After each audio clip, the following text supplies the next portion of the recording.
for sure. So, it's 8 o'clock. It's 8 o'clock, so let's start. So I'm going to introduce Dr. Paolo Conforti. He's a functional medicine doctor. He trained in Italy. He now lives in Spain. He has a fantastic book that we'll put in the link on cortisol. And he's my guest here at Iron DPC. He's been here seeing patients with me and training with me last week and this week. And so I'm very happy to have him give this lecture to you all because he's a cortisol expert. And he's taught me a lot about myself and my patients by a unique biotype exam, which he's going to explain in this lecture. So Dr. Paolo Conforti, take it away. Thank you so much for having me and to host me in Iron Primary Care.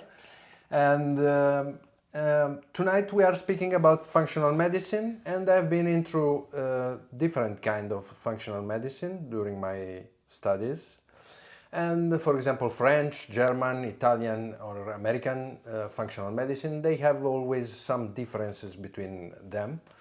And the American one is the much more evidence-based functional medicine, but this won't be a lecture on evidence-based medicine, but I will introduce you something that could explain something on you or your family, etc. You will say, okay, this is me. I have this problem, and yeah, it's like that with me, or it's like that with my wife or my children, etc.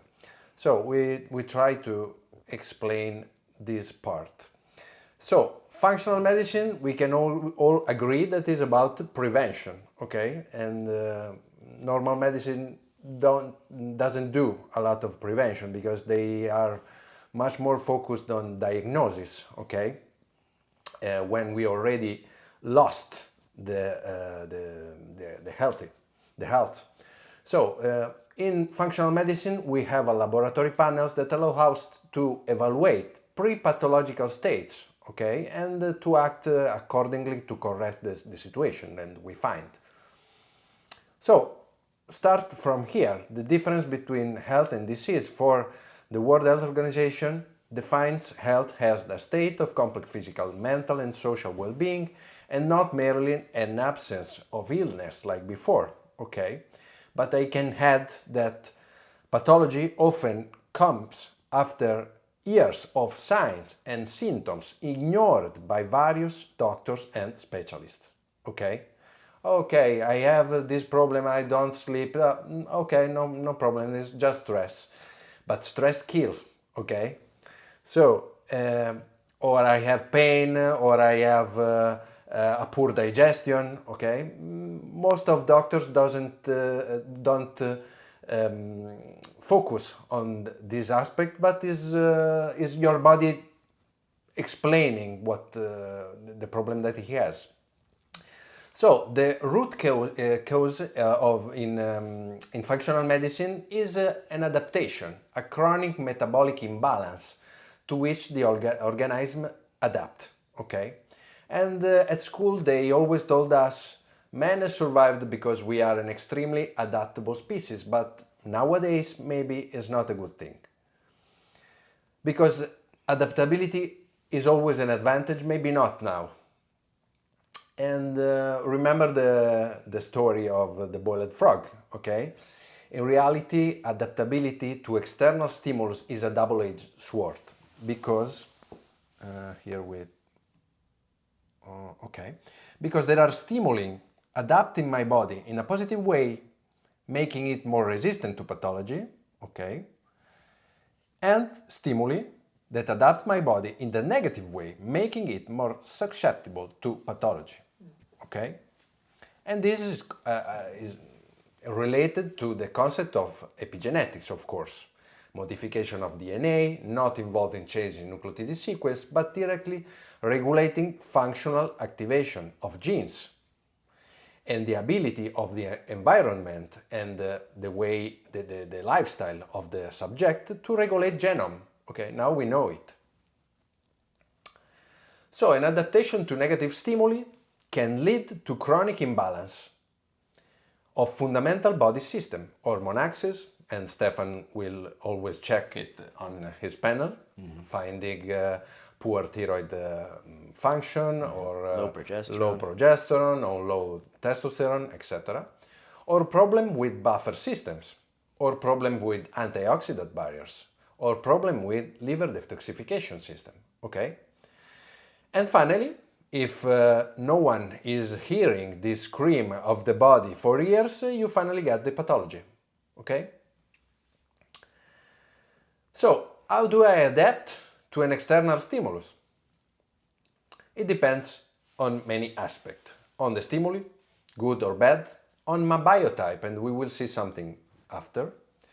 On my hormonal level, of course, because when I have more hormone, I'm quite okay, but when I have hormonal senescence, this could be a problem. Or whether or not I comply with circadian rhythm, because circadian rhythm allow us to spare hormone and to be more, to have an approach hormone sparing, okay? So I have much more hormones to adapt to my life, for example. And of course, it depends from my nutritional state, or whether or not I take supplement, or if I do exercise or not, okay? So my body adapts to external stimuli in two main ways, depending on this condition. One, the better way, is homeostasis, and the other is allostasis. What is homeostasis? I have my system, here there is a stressor, I adapt increasing the energy of my system, but in the end I can go to the initial level, okay, go back to the initial level. Okay, this is the best adaptation and it's called homeostasis. The system returned to the initial equilibrium, okay, so perfect. But what if I can't go there? If I have to find another equilibrium, the system finds a new balance. For example, imagine I have, I don't know, my glucose is 1 year 90, 1 year is 100, and imagine to have this level of glucose, my pancreas have to put on, to push, I don't know, not 5 units of insulin, but 15 units of insulin. Is working too much, okay, and sooner or later I will have prediabetes, probably, and diabetes. So when the system finds a new alternative, a new balance, is not always a positive thing, okay? And like a car with a broken gearbox that only allow you to drive in first and second gear, this product much more high engine consumption, for example. For example, for the example I did before with glucose and insulin, you have always to check for glucose and insulin. Because, for example, girls with PCOS can have 89 of glucose, but maybe 15 of insulin.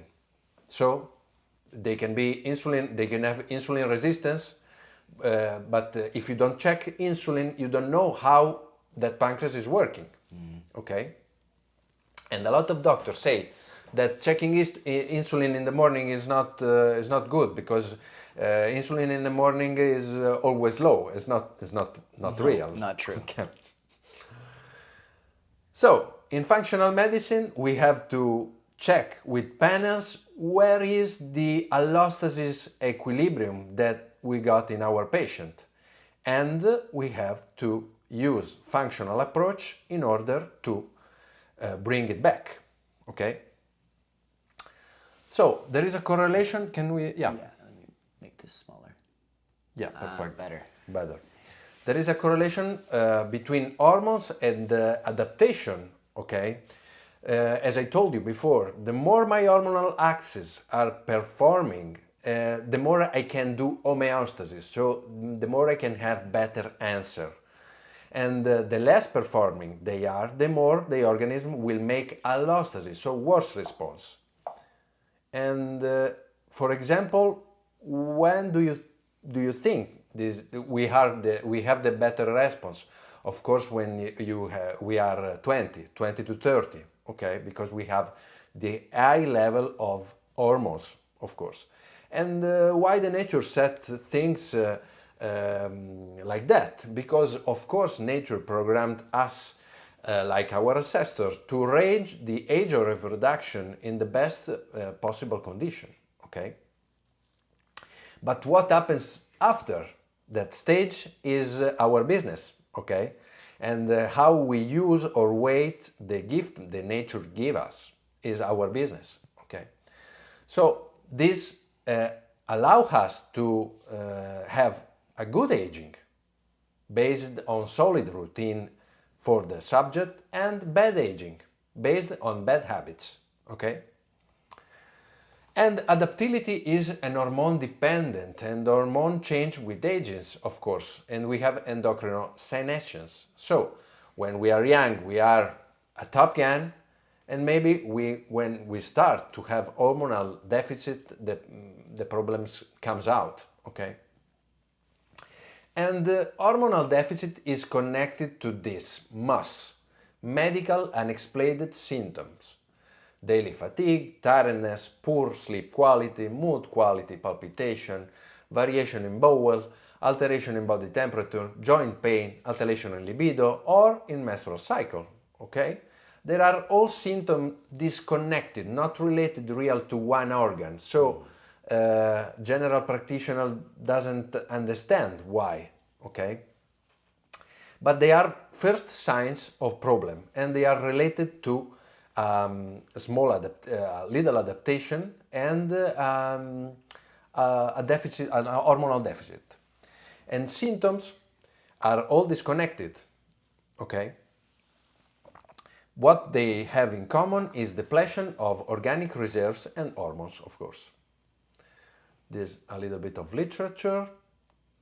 And so functional medicine deals with the body response to stressful stimuli, and to which it adapts, and we have internal stimuli or external stimuli, okay? So coping is adapting as best as possible. And here it brings us to the concept of resilience. In ecology and biology, resilience is the ability of living matter to self-repair after a damage, or that a community of ecological system to return to its initial state, so doing homeostasis, after being subjected to a disturbance that have modified the state. In psychology, resilience is the ability to cope positively with traumatic events. Okay? So a good routine, but personalized routine, because a good routine for one can't be the good routine for another. We are all different. We have to understand this, and we will speak about that when we will speak about biotypes. But brings you good aging, basically. Let's speak a bit about stress phases. Okay, when we deal with the stress, we can have an alarm phase, a resistant phase, and a return on equilibrium or a deficit phase. Okay, and is all connected with circadian rhythm. Okay, because the night and the day will allow our body to resynchronize our clocks. Zeitgeber in German. Zeitgeber. Zeitgeber, yeah. In order to have a rhythm that is sparing hormones. So we know that 12 hours a day we have to be most on. We have to be on performance, maybe 8 hours a day very on performance and 4 not so on performance. And 12 hours a day we have to be off, switched off. So 8 hours in the night we have to sleep, and 4 hours before the night we have to deal with sleeping, okay, and restness. And this is a cycle. And when we get this cycle, we understand health. Because nature is the orchestra master, okay? And for example, these are 2 pictures of my island, and of course the environment influence your body. So in the early morning, everything is blue outside because blue is a stimuli to activate all your body. Okay, to say, okay, it's time to go to hunt, and the red light in the night say to your body, okay, it's time to start to decrease the heart rate, to rest a bit, and to prepare for sleep. Okay. But for example, we have a lot of blue light from our device, and maybe we use them in the night, and this destroying completely our circadian rhythm. Okay, we have to be careful about that. So the continuous movement between these two phases bring health to us, but this stage should be proportional.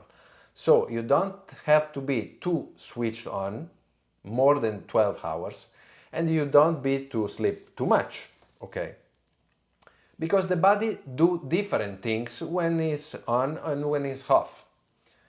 And this was very well known from ancient medicine, such as the Chinese, where the dragon, millennial animal, was always drawn as a symbol of infinity or a circular way.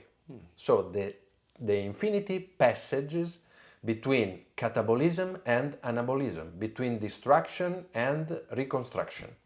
Okay? And so movement is health and block is illness. And when I'm on, some part of my body is off. For example, if I'm running, my body is on, but a part of my digestion is off because that's not the moment to have digestion. Okay? And when I'm off and I'm sleeping, for example, a part of my body is working because, for example, detoxification is during the night. Yeah. If you have a poor quality sleep, you will have a poor detoxification. So this is the Hans-Selye curve. Maybe is new here in America. I don't know if Never you... heard of it. Okay, never heard it. This is much more European functional medicine. Here you have the passage between anabolic and catabolic state. Okay, always. And here we have a stressor. The stressor makes your system increase to the resistant part of the stress. Okay. Sympathetic tone. And after that, you have to be able to reach the recovery phase, so parasympathetic tone. And this phase is divided into atrophic phase, inflammation, rubor, tumor, calor, dolor, okay, and the resolution. So a lot of people are stuck here in catabolism or are stuck here in trophic recovery. So they are inflamed. Yeah. So when you have a chronic stress and you have to increase your response on this stress in time terms, you have to increase also parasympathetic anabolic phase. And this is characteristic because when you have a manager always working a lot and dealing with a lot of stress, and in the end he go to holiday, the first day of holiday he gets sick. Always. This is because when you allow your body to have a physiological passage between catabolism and anabolism, the inflammation is little. But when you never do that, you have a big catabolic phase, you need a big anabolic phase, you need a big inflammation. And this gets you sick. This brings you sickness. When they go on vacation, you're saying that the inflammation goes down? No, the inflammation increases Because the cortisol goes away. Because until that phase, you didn't allow your body to recover. So you need a big inflammation. So the cortisol goes down on vacation, so you feel the inflammation more. Yeah. If you have it. Oh, okay. If you have cortisol. Yeah. So for the example, if you use a lot your cortisol during your work, but you go on holiday, your cortisol go down too much. Yeah. And you have inflammation. Because cortisol is an anti-inflammatory hormone. Right. So we have RAM and we have inflammation. These are the metabolic phases. Let me add here something. Yeah. Unless you add some sex hormone, prognolone, or something that would help to mimic cortisol without the degeneration of cortisol. Yeah, it is true, but these kind of hormones will be consumed pretty fast. Because, for example, the cortisol still is a perfect example of that. When you use your cortisol too much, you steal progesterone. And so, for example, girls have a lot of problem with their cycle. Yeah. And so, for example, men have to use progesterone in order to have a better quality of sleep. Yes. Or pregnenolone in order to have a better quality of sleep. Right. So it's all related to your amount of hormone and how you waste it, basically. The way of life you conduct, your lifestyle. So, for example, in the morning, yeah, Project, what does it do in men? it allow you to have better, and pregnenolone, it allow you to have a better quality of sleep. For example, pregnenolone became, pregnenolone became 17 pregnenolone that is good for the sleep. So it's best at night. Yeah, definitely. Makes sense. I only take it. I don't use to give pregnenolone in the morning. I prefer DHEA in the morning and pregnenolone in the night. Maybe same milligrams. What in the morning? DHEA. DHEA. Okay. Okay, good, thank you. And of course, start low and go slow, like the good practice. So we have metabolic phase. In the morning we are more catabolic, also during a day, and in the night we are more anabolic. Okay, and this is led by hormones. We have cortisol and thyroid hormones in the morning, for example, much more catabolic, and we have more ton of insulin and GH during the night. And we have, of course, a good timing from minerals. For example, calcium and potassium and phosphorus and potassium and iron better in the morning, and sodium, silicium, magnesium, chlorine better in the night. Okay. For example, one of my when I find a poor circadian rhythm, one of my best interventions is to increase carbs in the night. Because the best hormone to have anabolism to rebuild what we have destroying during the day is insulin. And yeah, it's true that insulin will cancel the GH spike the night. But if you have a poor quality sleep, you don't have GH spike in the night. Ah, okay. Okay, so better to restore the rhythm and then to work on GH, for example. Is it possible for you to describe that which hormones are symptom increases the sympathetic dominance and which hormone? The one here we have the HAP one. We are catabolic. For example, we can have catabolic block, and the one in the HAP. Let's see before this one: cortisol, thyroid hormone, insulin, and GH and melatonin. This is morning, this is evening and night. Evening and night. Okay? Insulin at night because it's anabolic. Yeah. Right. And so you eat the carbs. And if you are, well, a lot of patients going to functional doctor has a problem because they stay too much on and they have a poor rest. So you have to fix it.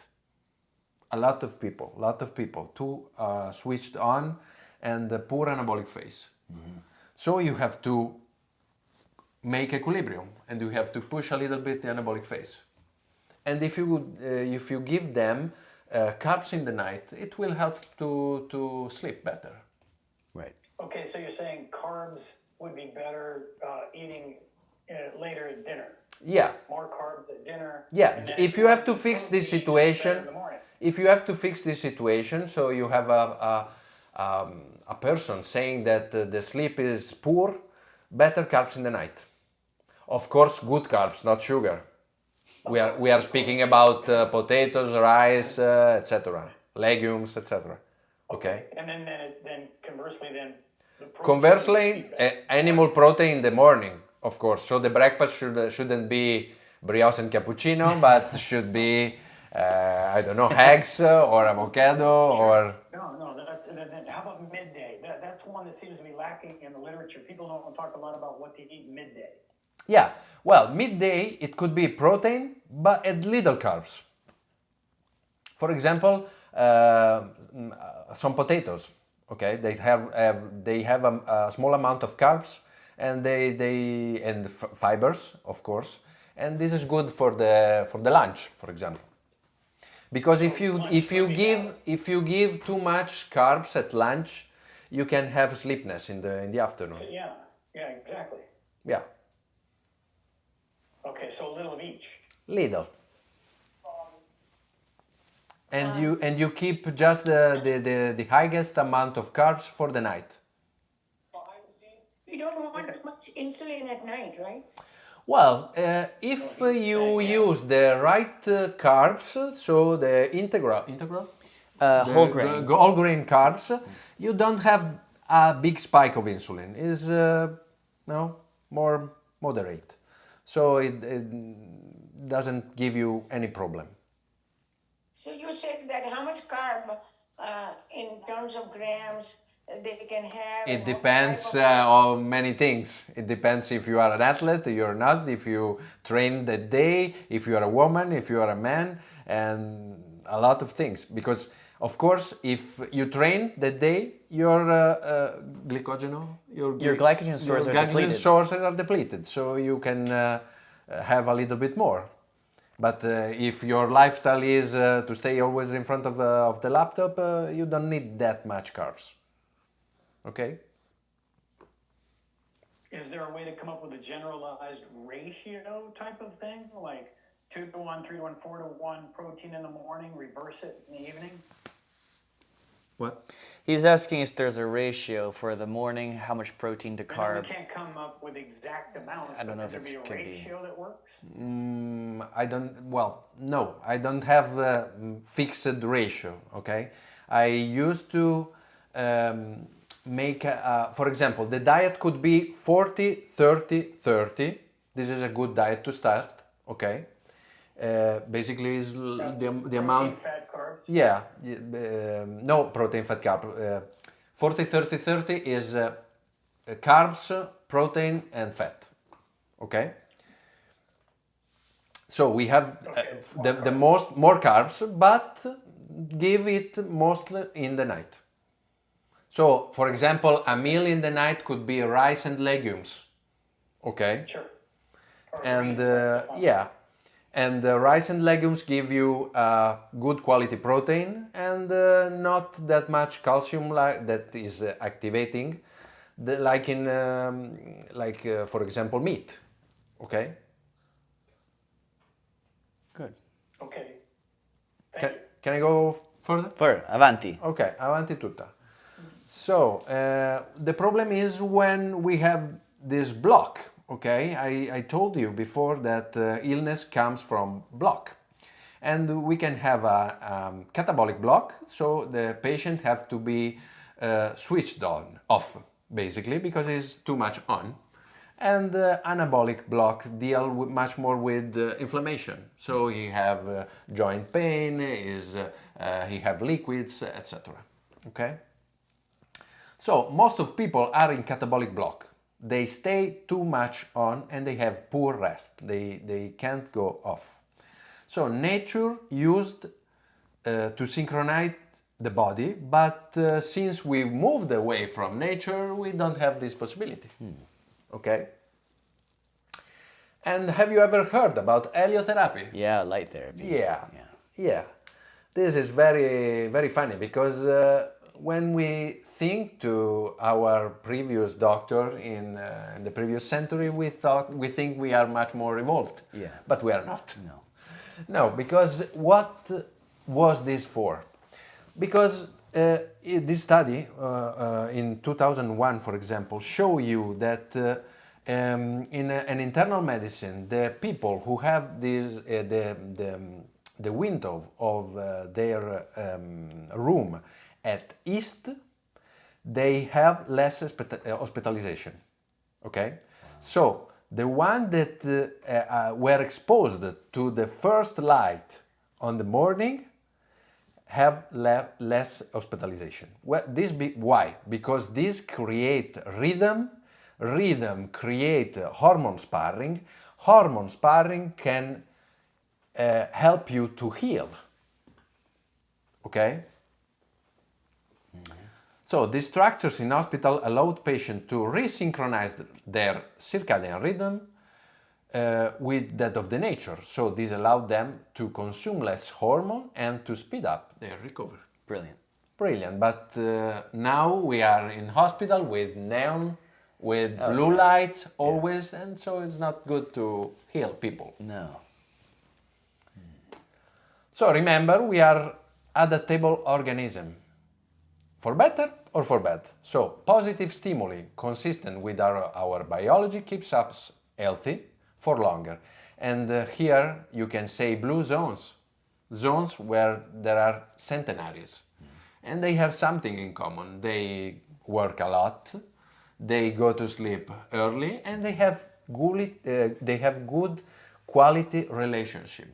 So they deal with cortisol. They know that if something happens, all the tribu, all the people around them will help. Okay?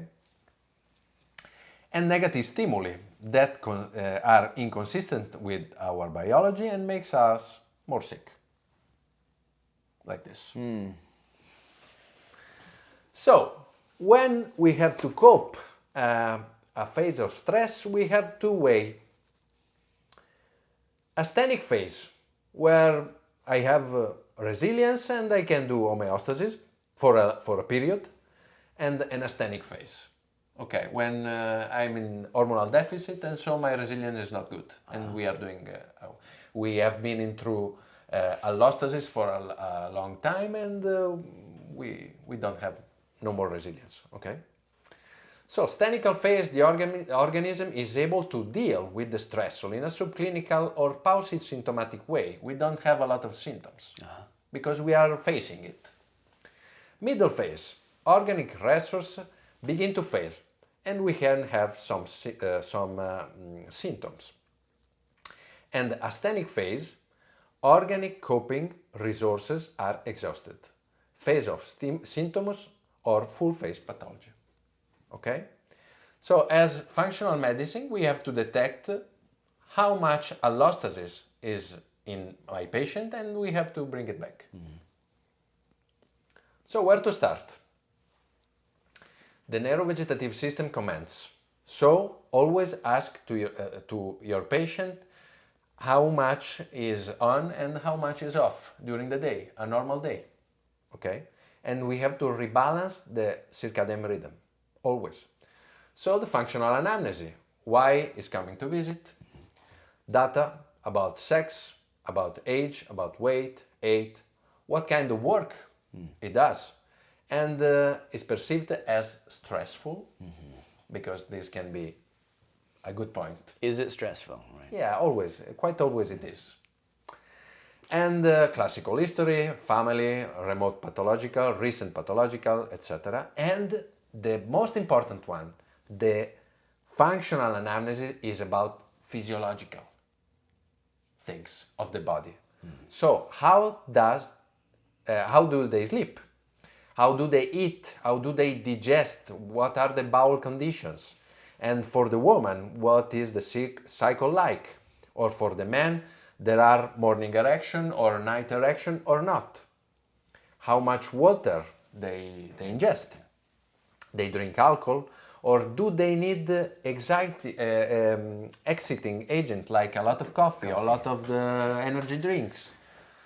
And in the end, what no one asks, but I'm a sport doctor. Oh, I asked. So you have to, if they train or not, and how, and the volume. Yes. Because the sport is a pill. Okay, you can have a dose unuseful, you can have a dose perfect, and you can have a toxic dose. There are a lot of people having problem because they train too much.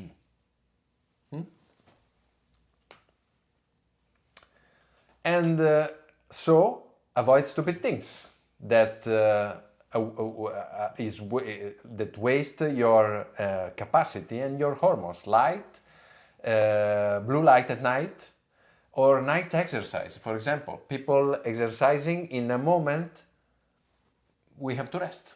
Wow. There are a lot of persons saying, okay, but the train is bad, is good, whatever. The important thing is to have train, but it's not good. It's not good. You have to train, for example, in the morning or at lunch or in the afternoon, but not in night. Okay. Because at night we have to rest. And so that, well, after there are biotypes that can handle it, but it's not Like me. but is against our physiology. Right. Okay. And of course, social jet lag. Partying. Yeah, partying too much, and it's for that when you're young you can party all the night and there's no problem because you have a lot of hormones. But Yeah. when you are 30 or 40 and you go out with friends and you drink a lot, It's not good. it's not good, No. and you need a few days to recover. Yeah. Okay, and also meal timetables. What's okay? this? You should have lunch or dinner or breakfast always at the same hour. This is because, for example, if you go out during the night and before going to bed you eat something, you are saying to your body, okay, during the night at 3 in the morning you can have food. But the next day the body will ask for that food. Okay, it will be a problem. And maybe you will wake up by this. Wake up at the night with Yeah, hunger. yeah. So better to have a meal timetables fixed. So ask for this error to your patients.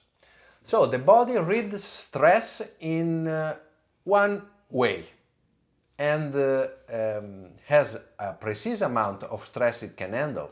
Okay, this box for the stress is unique for every people, and you have to put inside exercise, work, social aspect, sleep quality, digestion quality. Okay, and the amount of manageable stress differs from person to person and is correlate with a lot with their biotype, and then we will speak about that. But this to allow you to understand that if it's a bad period for the work, for example, and you have to increase your effort in the work, maybe you have to slow down a bit with exercise, or you should slow down a bit with social meeting, etc. Okay, you have to preserve a bit yourself. So, are we all the same? Of course not. No. This is all the ancient medicine spoke about biotypes. 4 types, 3 types, 5 types. We have a lot of classification. Okay, Ayurveda did this, or Chinese medicine speak about the biotypes. A lot of ancient medicine spoke about this. So, this is Sheldon, okay, the most easy to describe for an audience. And we have this ectomorph, this mesomorph, and this endomorph. So, this is much more orthosympathetic one. ¿Qué significa? Orthosympathetic is much more catabolic. Is a thinker. Okay, he stresses himself a lot with Cerebral activities. with their thoughts, with his thoughts, and so for that he has often a good metabolism, and so it's difficult for him to get muscle, for example. It's too catabolic, and he has always poor digestion. And for example, this is a type that is very sensitive to everything. So delicate, That's mum. delicate one. And in this, you have to make balance, increase the anabolic phase, so increase the rest. On the opposite, you have endomorph. So this is anabolic, okay? If you train this one, you get muscle very easily, but you can get also fat very easily. Yeah. Okay, and this is a type did for digestion. It can handle anything. They can eat anything. They can eat anything without having any problem. Right. That's your sister. But these have problem with high acute stress, for example. It doesn't deal too much with the high amount of stress. This is for chronic stress. This, at contrary, is not for chronic stress. It's for creatine phosphate. Okay, so ectomorph Metabolism. is quick. Ectomorph is if we have a quick response, but in chronic, He doesn't do well. no. Mesomorph is okay because he has the good amount of anabolic hormones and the good amount of catabolic hormones, so he's much more in equilibrium. Okay, but it can go this way or this way. Okay. The problem of this one is that everything is easy for him, and so it's not sensitive about other. Okay, and about himself too, because he push, and he don't know how to stop. Yeah, that's me. The problem is that this and this one will ask help sooner than this one. And this one, the first thing it can have could be an heart attack. Heart attack, yeah. Always in health condition, but suddenly an heart attack. Yeah. So, and when we have characterized our patient this way, okay, for example, this one, you can find this one, I don't know, in yoga, yoga class. Yeah, the ectomorph. Or going in the forest because he needs nature to rebalance. You won't find them in the gym lifting heavy weights? Well, heavy weight, he can lift heavy weight, but he doesn't have to lift the day before, the day after. Okay. Yeah, He needs a break. he needs more rest. So once we have characterized this biotype, we have to treat matrix. Maybe here in America you don't treat matrix that much, but you, for example, you give salt. I'll give salt. Salt is okay to alkalinize a little bit the matrix, because if you have a poor matrix quality, everything you do with diet or supplements, etc., is a little bit Doesn't work as not working as well. Yeah, so you have to treat matrix. For example, if you do a bioimpedantiometry on these people, you can have an increase in extracellular water. So the matrix is expanded. Okay, so you have to treat the matrix to increase the intracellular water and decrease the extracellular water. When you do this, everything is answering the treatment in a better way. Okay? Here we have a little bit of review about the matrix and how to treat it. But basically, it's good to treat the matrix because here we have blood supply, draining of cellular metabolism, inflammatory cells, lymphatic drainage. Everything comes in the matrix. Okay, so you have to first deal with the problem of the matrix. And tissue acidosis, of course, we don't move the pH of the blood, it doesn't work like that, but tissue can have a little bit of acidosis due the stagnation of cellular metabolism waste, for example. When you do performance during the work, your metabolism produces acid, and this acid go to the matrix and stay there until the night, and can produce hyperalgesia okay, if you touch, if you make that palpe roulé technique, Yeah. the patient can have pain, for example. And when you have too much acid deposition in there, you can have vasoconstriction in there. And so this part of the skin is more cold, for example. And this makes tissue increasingly inflamed, makes fat tissue less and less accessible to stimuli for mobilizing it. So, for example, in woman, you can touch the leg and you can feel that these legs are inflamed, are with cellulitis. If you touch, it's painful, and they are colder tissue. When you alkalinize and you have a good matrix drainage, it will be better. You can feel that is warmer.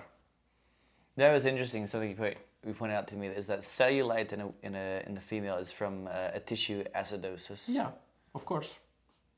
And the more you leave the acidosis there, the more you will have inflammation and the more we will have fibrosis.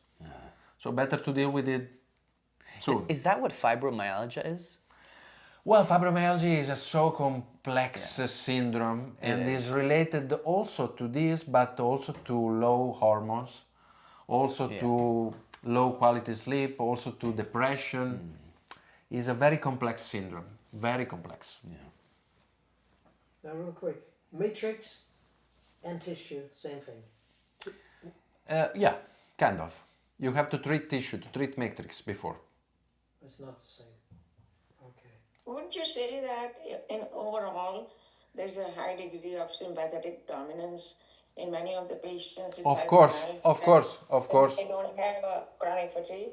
Totally, you can have that, because if you monitor the sympathetic system, and you can do the heart rate variability test, document that. of course, and then- I use it. You give the treatment, follow it, because now for parasympathetic dominance, they are trying at night to take THC, CBD, but I'm not too sure at what level they really try to cause the parasympathetic dominance and reduce the inflammation.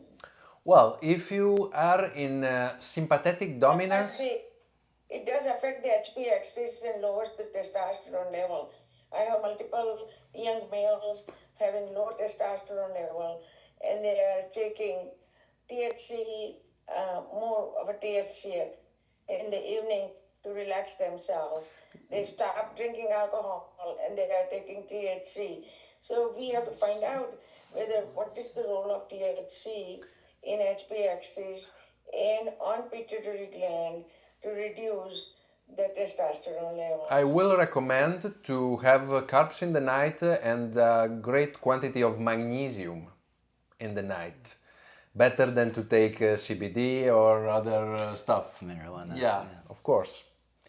But this is a common thing because people used to find our solution, So they see that with this cannabinoid they can sleep and but this affects hormones, of course. So they are trying to reach equilibrium. For example, the ectomorph love to stay under the hot shower, I don't know, half an hour, because hot is a parasympathetic stimuli. Or love to drink hot tisana, okay, hot tea or something like that, because it's a stimuli that can help him to go in the parasympathetic tone. So it's funny because the patient is already trying to cure himself, or he said, I need to go in the forest during the weekend. Well, I need to go to mountains. I need to stay out of everything, and because the smell of the forest, the birds, the water is calming and allow them to recover. And it's good also for example, for them to listen on YouTube natural sounds. Can help, of course. Or binaural sounds can help. Okay?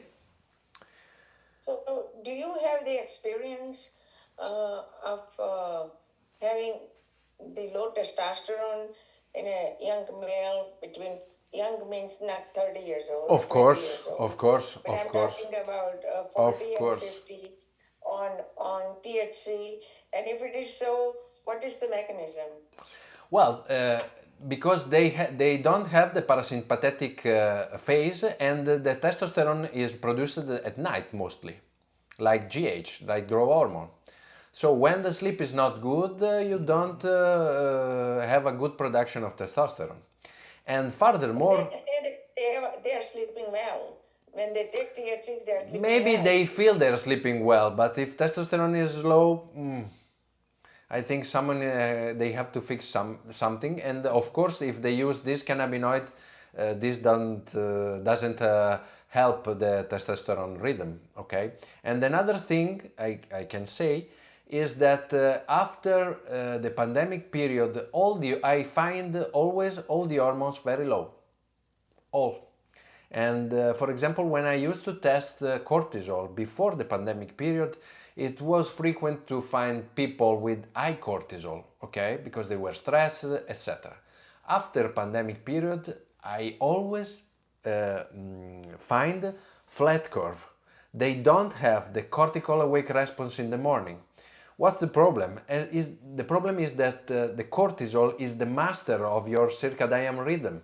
If you don't have cortisol in the morning, all other hormones that works on the rhythm of cortisol doesn't work properly. So thyroid doesn't work properly, and sexual hormones doesn't work as well. That's a big problem. Yeah, it's a big problem. So coming back to acids, you have a rhythm also for the acids in the matrix, and during the day you do performance and your cell produce acids and put it in matrix. But during the night, the matrix give the acid to blood, and for example in the morning when you do the urine test, is common to have 5.5 of pH in the urine. Okay, is normal. It shouldn't be normal to find that pH in the urine later in the morning, okay, or in the evening. For example, biotypes and tissue pH, because there is a difference also in matrix for these types. For example, if you are an ectomorph, you have a small matrix, so you feel the variation of tissue pH a lot. This patient used to go on vegan or on vegetable diet because they feel this acid increase their stress, increase heart rate, etc. And when they go much more on vegetable, they feel it. They are much more calm, etc. Because they have much magnesium, okay, much salt. And this one, at contrary, can live in acid. It's not a problem for him. He can eat a ton of meat. Yeah, he can. Yeah. He's carnivore diet. Well, he can do what he wants because basically his digestion is perfect as well. Okay. Okay. And this has a good matrix. This is the lucky one. So everything he eat or etc. is not a big problem for him. But for example, a lot of patients are this kind. Okay, when they enter your ambulatory, you can see them and you say, okay, this is an ectomorph. This can have problem with chronic stress, this has a poor digestion, this has a poor quality of sleep, this is a thinker, this will say he's stressed, and this will say he got vegan maybe from since a few months. Okay. And this is very characteristic, and this is quite about the tissue and the pH. So treat the matrix. Try to alkalinize, to basify with supplements, with salts, of course. And drain with centella, a lot of phytotherapeutic supplements that could help to remove acid from there, or just increase water could help, because there are a lot of person not drinking enough water. And they say, okay, how much water do you drink? And they say, half a liter, okay, small quantity. Yeah. 1 liter every 25 kilograms of weight, at least. If they are athlete and they do sport, more. Increase water consumption. Because if you have a dehydration of cell, dehydration of cell, the cell doesn't work. So your metabolism doesn't work. And so what you do with diet and supplement doesn't work. You have to hydrate intracellular water. And so if the matrix improves, then the response of whole organism to functional medicine pathway designed for the patient improves. Everything improves, treating the matrix. After that, we have to evaluate hormones, of course, and there is an hierarchy of endocrine glands. So start from adrenals, always. Because you can have a problem with sex hormones, or you can have a problems with thyroid hormones, because you have a poor adrenal production. So first of all, let's see if we have a cortical awake response. If you have a cortical awake response, the thyroid work better and sex hormone work better. But if you don't have, because you have a flat curve cortisol, forget it. You can have problem with thyroid and have problem with hormonal sex hormonal axis. So how to do a cortical salivary sample? 4 samples in a day, okay? I used to check 8 in the morning, 12, 16 and 20. 4 and 8 p.m. Yeah, 4 and 8 p.m. And like that I can see if we have a spike in the morning and it decreases during the evening, night, okay? I used to do that. And about stress and biotypes, of course, as I told you, these deal better with acute stress, but problem with chronic. This good with chronic, is good with chronic, but problem with acute stress. Okay. And this, the lucky one, has no problem with stress. He can deal with everything. Okay, is the athlete. For example, about stress and exercise, because exercise is a stress. A lot of trainers are this kind. Mesomorph. A lot of trainers, because they train and they get bigger and everything is perfect for them because they are the athlete. Okay, the catabolic phase and the anabolic phase are equivalent. So if they train if they train more, they have more muscle, for example. Very easy. Yeah. Okay, but what's the point? If they train these two, they can make disasters. Because if you train an ectomorph like a mesomorph train, you can make disaster, because this one need much more recover. Much more recover. And these, for example, need less recover. This can be trained every day. Okay? So, where to start? Elimination diet. In the first period I used to do elimination diet because gluten, casein, sugar, alcohol, coffee, solanaceas always give problems. So for 6 weeks I do elimination diet, and if there is a problem with the anabolic phase, I give more carbs in the night, as I said. And of course you have to adjust the right amount of fiber, because it's very personal. Everyone deals with fiber in different way, okay?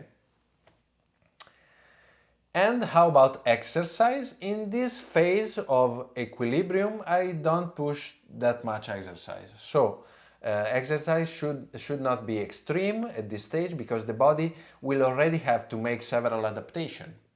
okay? So moderate cardio, but conducted in nature, at least 150 minutes a week can be okay, okay? So let's speak about one case, for example. This was a woman writing me, and I'm 61 years old and recently retired. I work as a psychologist in Chioggia, where I live. I have been wanting to seek your advice for a while now for problem with hypercholesterolemia and blood sugar level of 106 and normal limits, also linked to familiar history of diabetes, total cholesterol 298 and triglyceride 188 and HDL 56, okay? My doctor and cardiology are pushing for studies, of course. Of course. Yeah. Of course. How is he? How is she? I'm about 1 meter and 70 tall and weight 78. I try to do physical activity. I walk almost every day for 7 or 8 kilometers. And I started swimming and my blood pressure is 130 over 85. 130 85. Okay. All right. So, this subject is a mesomorphic subject, okay? So if you adjust something, it will respond very easily, okay? So weight at 20, you have always to ask for the weight at 20, because when you are at 20, you have a good hormone, okay? So basically you can have, for example, an ectomorph at 20 that seems to be an endomorph at 50, for example, because he had a longer adaptation, okay, and he lost his hormones and he started to gain fat like an endomorph because the thyroid is gone. Right. The thyroid in ectomorph is give you a fast metabolism, but if he's not working, because you stressed it too much, Then they get fat. yeah, you get fat easily. Then they look like This endomorph. happens also to mesomorph, because they are lucky and they used to eat whatever they want, and sooner or later that thyroid gland doesn't work anymore, and they can get 10 kilograms in a year. This happens. Sure. So you have to ask for the weight, and the average was 75. Menopause for 10 years, but never took BHRT. Sleep goes bed at 11, 11:30, falls asleep immediately, awaking at 5 something, gets up at 7:30 or 8, and clear head, focused on the morning. So not bad. Yeah, lucky. Regular and calm meals, sitting on the table, but because there are person eating too fast. Okay, and so they have problem with digestion just because they eat too fast, or they eat looking at the newspaper, TV, etc. Okay, and she has desire for sweet, bloating, sleepiness with carbohydrates, etc. If a patient say that has sleepiness with carbohydrates, you can use it to regulate the anabolic phase in the night, of course. And so the diet was unbalanced on sugar. She drank little bit of water, regular bowel, like to do physical activity in the morning, etc. The current diet was breakfast, biscuit and milk, Italian breakfast? snack, biscuit, lunch, pasta with tuna or cheese, snack in the afternoon, dessert, and dinner cooked vegetables. All carbs, no protein here, okay? And this was the first lab. So low vitamin D, high cholesterol, high triglycerides, and high glucose. Okay?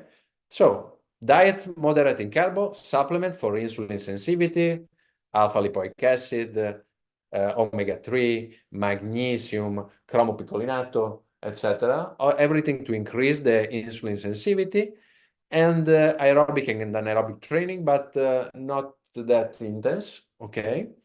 A mushroom supplement, vitamin D, omega-3. Control after 5 weeks. increased in vitamin D, and 100 point of cholesterol lower. Yeah. And triglycerides are And good. triglyceride lower, and glucose very low. Yeah. Okay, so Okay. here we were in pre-diabetes, and here we are perfect. Good change. Yeah, of course, in 5 weeks. Yeah. The doctor did not comment. No, he wasn't happy. No, he just didn't figure out the situation. Another one, male, 52 years old, entrepreneur, often traveling for work, at last 6 transoceanic flight a year. It was not a day, of course. Why is important transoceanic flight? Because when you do transoceanic flight, you pass a lot of time zones, and you can have always an adaptation of your hormonal secretion, and can lead you to hormonal deficit. For example, pilots or hostess have a hormonal panel very low, always. Yeah. He had 3 children, was very sporty, tennis, free body gymnastics, swimming, and cycling. He practiced triathlon for 10 years from 2000 to 2010. But it was ectomorph. Yeah. So ectomorph, very catabolic. Doing triathlon, very catabolic sport. And unregulated diet, lover of sweets. Okay. It came to me sent by his dermatologist. Dermatologist. Okay. Right. I have suffered from rosacea practically forever, but instead of improving, it gets worse. I've been undergoing a treatment based on antibiotic. Every month, he had to take antibiotic. Imagine the poor microbiota. Gone. And he was ectomorph, so with the poor digestion, and he did triathlon that make a leaky gut syndrome done by the exercise. Because when you do too much cardio, the blood go in the leg and is drained by in the liver and in the gut, and this can create micro lesion that can improve leaky gut. Leaky gut improve autoimmune disease. So in the end, it comes vitiligo. He got vitiligo. Yeah. Wow. And this is what you can see this happening during the years, because it's an adaptation of a bad quality stimulus. Okay? Ectomorph, high stressor level, family, works, and sport done by himself. Workout 6-7 per week, unbalanced diet of sugar. Why is important the unbalanced diet on sugar? Because sugar gives you a spike, and of course gives you you're gonna get fungus. You're gonna be candida. Fungus, candida, and reacting hypoglycemia. Oh, reactive Okay. hypoglycemia. Of course.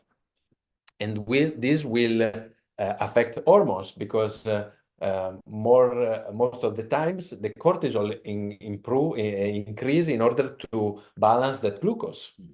Okay. So dermatological disease, rosacea, linked with, of course, intestinal problem, and treated for years with a broad spectrum antibiotic in alternate months. So disrupting the microbiota. Followed by an autoimmune disease like vitiligo in continuous expansion. So every year, more. And he also presented dysbiosis for fungi and parasite, of course. Of course, vitiligo is associated with candida. Of course. And vitiligo is, and candida is related with tiredness, always. If you push too much, candida grow up. Yeah. Okay. So I did elimination diet, of course, because he had problem with the gut, and so we have to treat the gut, and with elimination diet is good. Reduction of workouts, maximum 3 per week, I said him. Maximum 3 per week. instant stress management technique like the work on biofeedback, for example, and heart rate variability.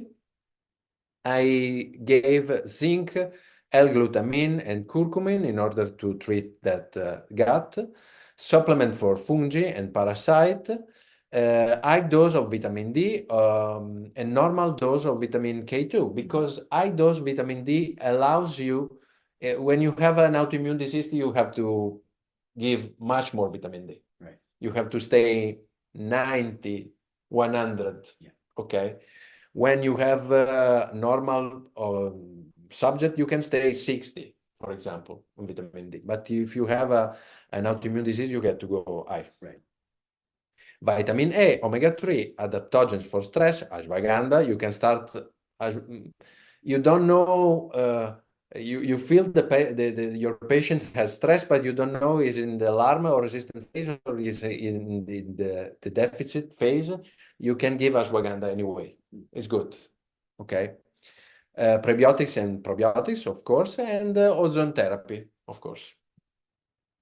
And he wrote me that everything was a little bit better, but this was me when he told me that he worked out 5 and not 3. Okay. Okay. He had to work out less.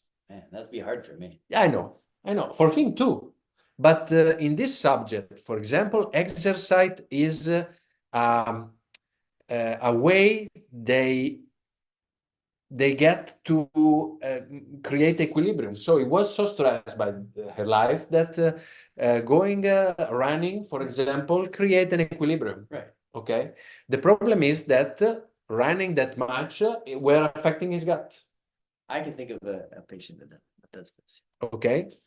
So it's the same thing of I don't know, eating ice cream in the night. You need that ice cream give you serotonin, dopamine, what your life is not bringing to you. Okay, so it's an adaptation. Patients like this too. It's an adaptation. Okay, there are person, for example, that have want to run and they have bone fractures by stress because running is not for them. Because maybe they are ectomorph and they run too much. And I sent him this study when it describes when you go much more than 50 or 60% of the VO2 max, so you train cardio that much, you have a lot of problem with the gut. Okay, and this pathology was started in the gut. So, and control, rosacea, practically gone. Something only at Christmas period when he cheated with his diet, of course. Vitiligo completely stopped. Okay, and he stopped antibiotic for months. He was never able to stop antibiotic, never in his life. Okay, so the dermatologist was surprised when he came to me and he said me that he had antibiotics every month. I said, I can fix it.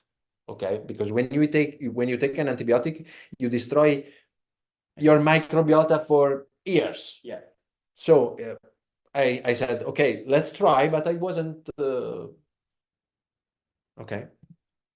And in the end, everything was gone. So functional medicine. When you do functional medicine, you know many things, but you're not an expert of anything. So remember, an expert is a person who knows more and more about less and less things until he knows everything, but about nothing. Okay? Max Weber. Thank you for your attention. And this is my contact and my social media, where I spread a bit of these things. This is my site and can be translated in English, French, Italian, or Spanish. And here too, you can find a blog where when I have time, I put something. So this is all. Fantastic. Very good. Good lecture. Let's see. We have. Well, I spoke a lot. Yeah, no, we More did than great. 1 hour.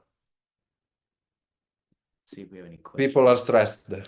I see someone with the hand on the front.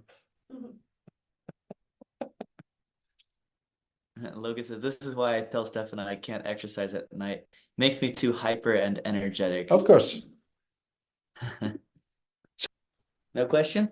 Okay, good. Oh, Carol. When you find someone has low cortisol in the morning Yeah, and it sets them up badly for the whole day, do you ever actually use hydrocortisone as a morning dose? of course. Thank Of you. course, for 1 month, and then I switch off to supplement. But Okay. in these months, I give him hydrocortisone and everything that can help that adrenal gland, so vitamin C, magnesium, etc. Cool. Don't you think balancing six hormone will be enough instead of giving hydrocortisone, like giving prognolone, DHEA? You can, but if you don't fix that cortical awake response, in my vision and in my cases, you don't fix that much. So you have to first to check and correct adrenals. Well, if you think about it, the conventional doctor does this as well, but they do prednisone, Yeah, of course. right? They know this, Of but they course. do mega dose prednisone. Yeah, But we do maybe hydrocortisone 10, 20 milligrams in Yeah. the morning. yeah, Right. correct. Right. Anyone else? Depends upon the degree of the level, because if level is very low, then it behooves you to do the adrenal insufficient challenge test to find out what degree of insufficiency they have under the stress situation.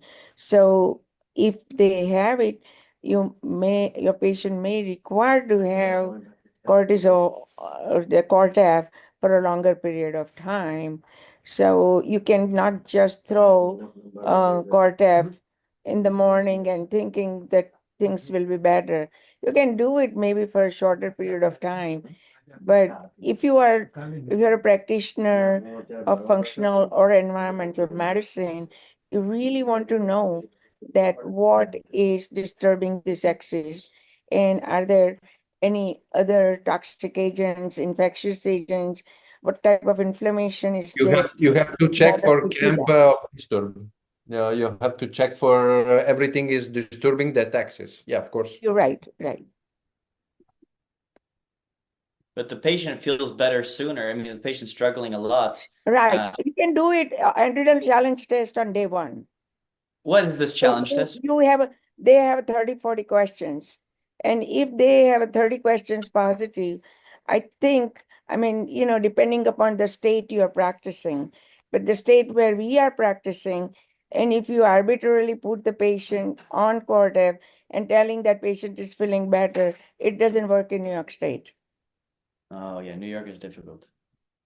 Of course, you have to remove everything can give a problem to that hormonal production. So of course, totally, yeah. So can I ask you a question about, most of us, I think, have carbohydrates in the morning, French toast, bread, whatever, and that's when our insulin's usually highest during the early part of the day.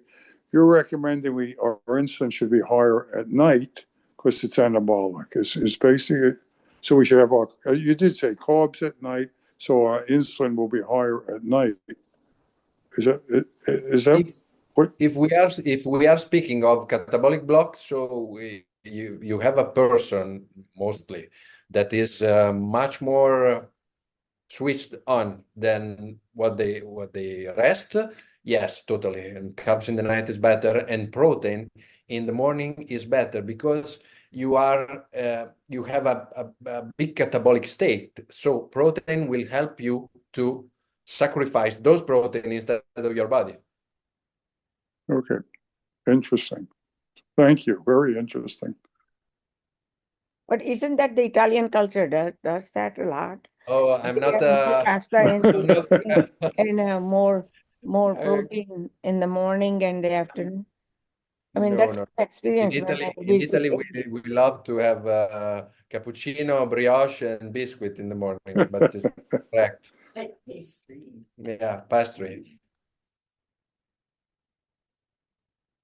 Again, it depends on the. Yeah, I have to have my cappuccino in the morning too, but I think cappuccino with almond, I think will be an answer maybe.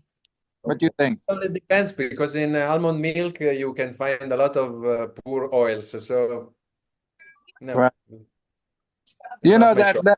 that the doctor was next to you, Dr. Stefan. He got into our kitchens, me and Dr. Joseph, and he just throw everything in the trash, worth of $200 worth of food. So make It was, sure you know.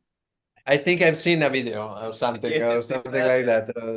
Yeah, I'm Well, just telling it's you, for the good. So he's it's a for the kitchen better. buster. He's a kitchen buster doctor. yeah. Yeah, he's the enemy Talented. of He's fast food. talented. I saw that you gave one patient omega-3, and that's my big thing at the moment. I feel less stressed upping the 3s to the 6s. Omega-3, of course, deal with inflammation, is anti-inflammatory.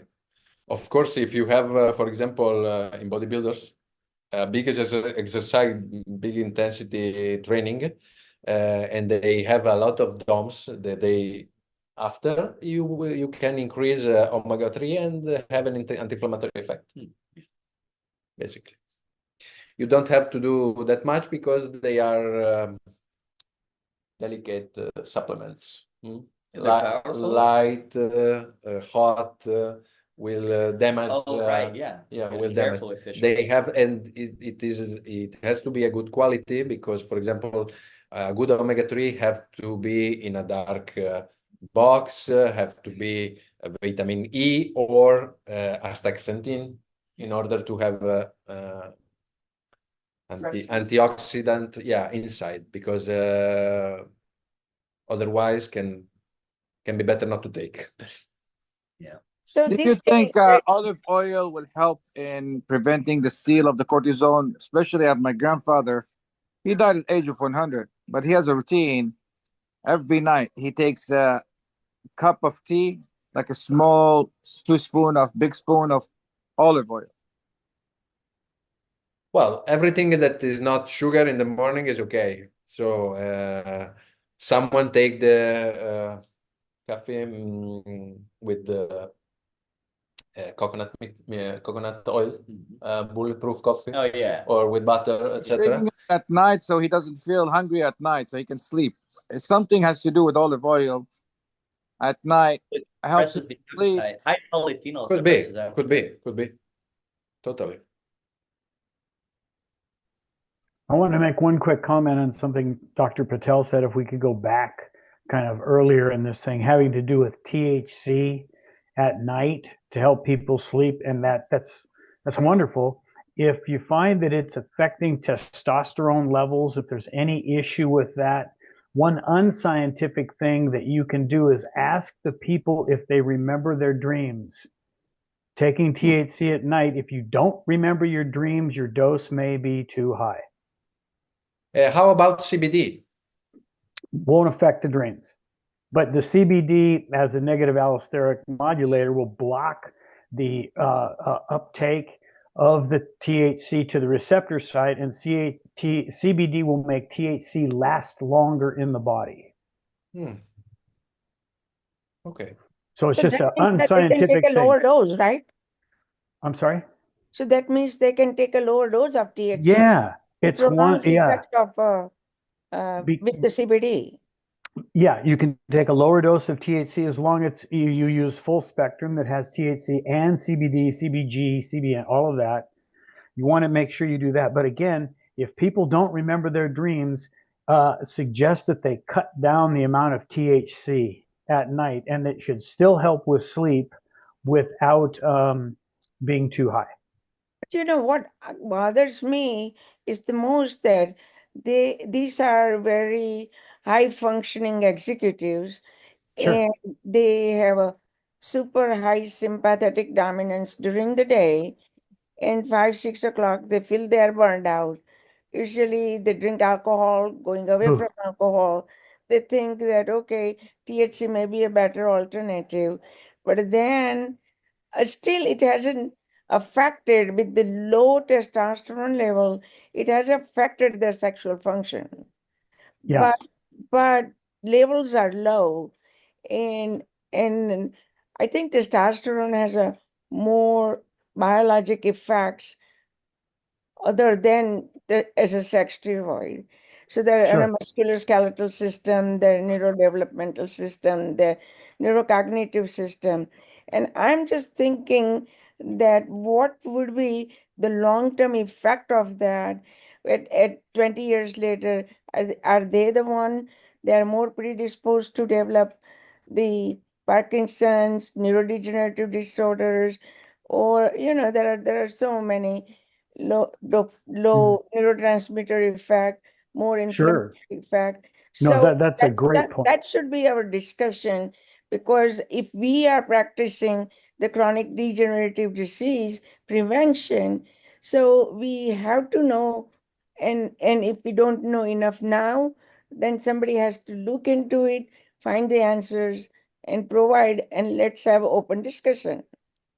No, I agree. That's a great point because we do not know long term No. generally in people who do moderate doses. We know about long term in people who do high dose THC, and there are definite problems there, and especially in people younger than 25 years old.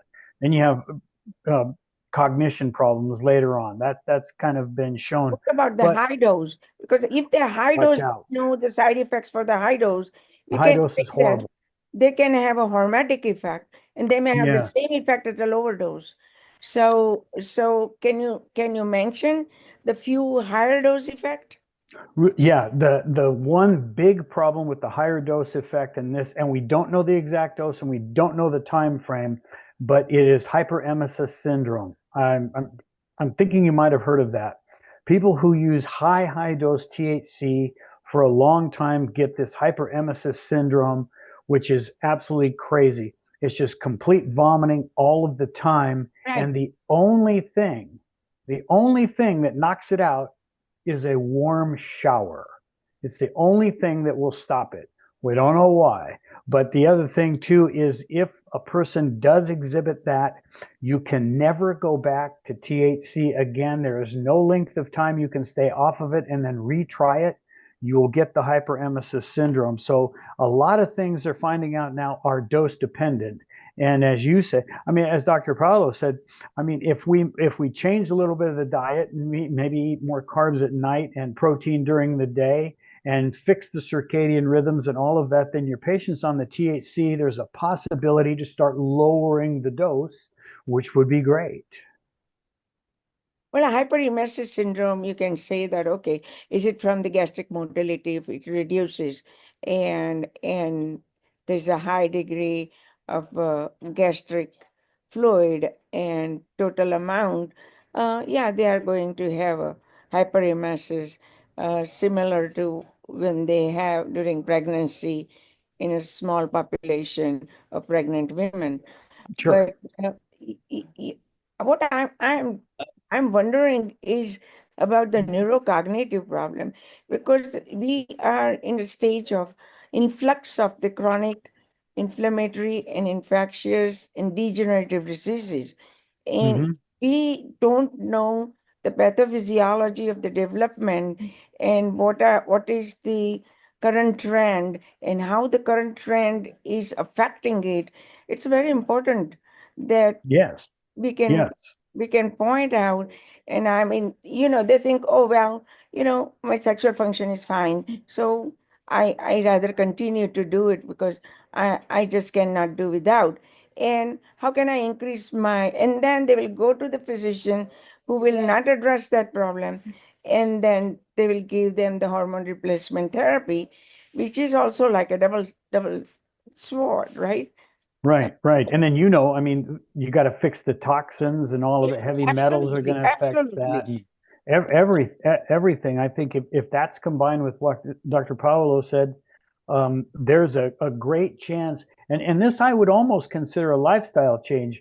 Modify the way you eat, modify when you eat, modify your sleep, and then detox, I think you're going to find that these people will desire the cannabis less and less in the evening. But the point that you brought up that is so critical is the brain development in people under 25 years old. I know there's Harvard studies that show the neurocognition is slowed way down under 25. And the problem is that the products out there that have high THC now are really high in THC, right? It's different than the olden days, right?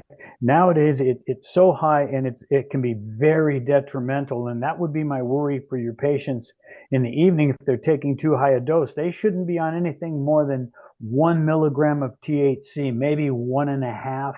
That's probably it. If they're on more than that, it's time for a change.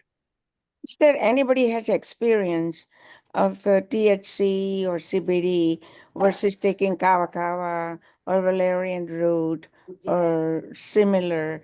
Because melatonin is probably more, I mean, it may not be as effective, but it is very conducive to neurological health by scavenging the hydroxyl molecule, which is the most damaging reactive oxygen species. So I think, I mean, I'm just giving another pointer that I would like all these smart people to think about and see what new discussion they bring. Well, Thank you. I do know that when you talk about kava, there can be interactions with THC, but from what I understand, a lot of it that is psychological, not physiological. The physiological stuff can be increased heart rate and increased nausea and vomiting, depending upon the kava dose. That's stacking at night, and I don't know that that's the best thing to take multiple agents for sleep when, as his lectures pointed out, there are ways that we can change things very quickly with diet and exercise and detox that should help these people sleep, especially the exercise. You wear yourself out exercising, you're going to sleep better. Yes, it is.